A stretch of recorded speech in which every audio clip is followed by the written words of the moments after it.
If we were giving you an Oscar right now for your best performance, which one would you pick it to be?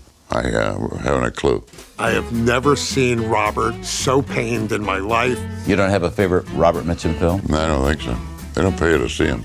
We all loved Robert Mitchum. No interest after you've made a film and spent that time doing them to look at them? They say that's a wrap. When that's it, go cash the check. It was such a fascinating interview. Was there an instant rapport with her when you first worked with her? Yeah.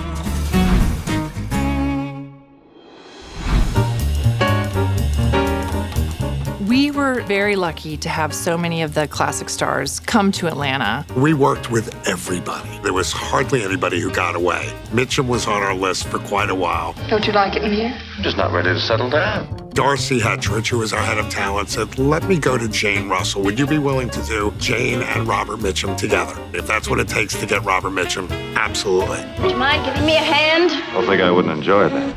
I actually got to pick him up at the airport. And I was like, hi, my name is Ann Wilson. And his response was, I have no reason to doubt you. Baby, I don't care. Robert had an oxygen mask on, oxygen tank in the limo, and proceeded to try to light up a cigarette. We were told by Jane and her husband, don't let Mitchum in the bar. Some girls don't think I'm so bad. It's all a matter of taste.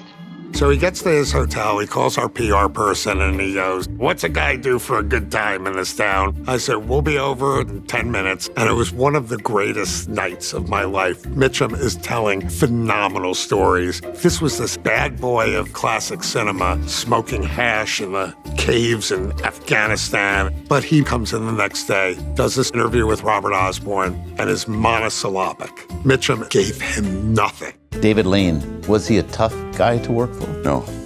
Any that you missed that you really wanted to work with? Of the ladies? No, I don't think so, no.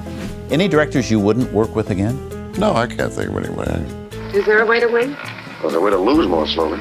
He was the one star that Robert admitted just stonewalled. Would you prefer working on location as opposed to a soundstage where you're going home every night? Depends on the location, doesn't it?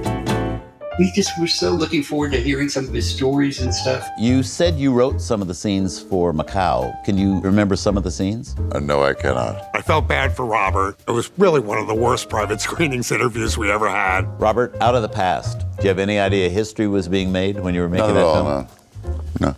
Any directors you didn't work with that you would like to have? But there's also something fun about watching Robert twist a little bit. You had a run-in with Katharine Hepburn, I understand it. That is not true. That's not true? Believe me, I would have remembered that. Believe me. He was so unflappable. And here was a guy who all of a sudden threw Robert off his game. Thank you both for being with us. Now what?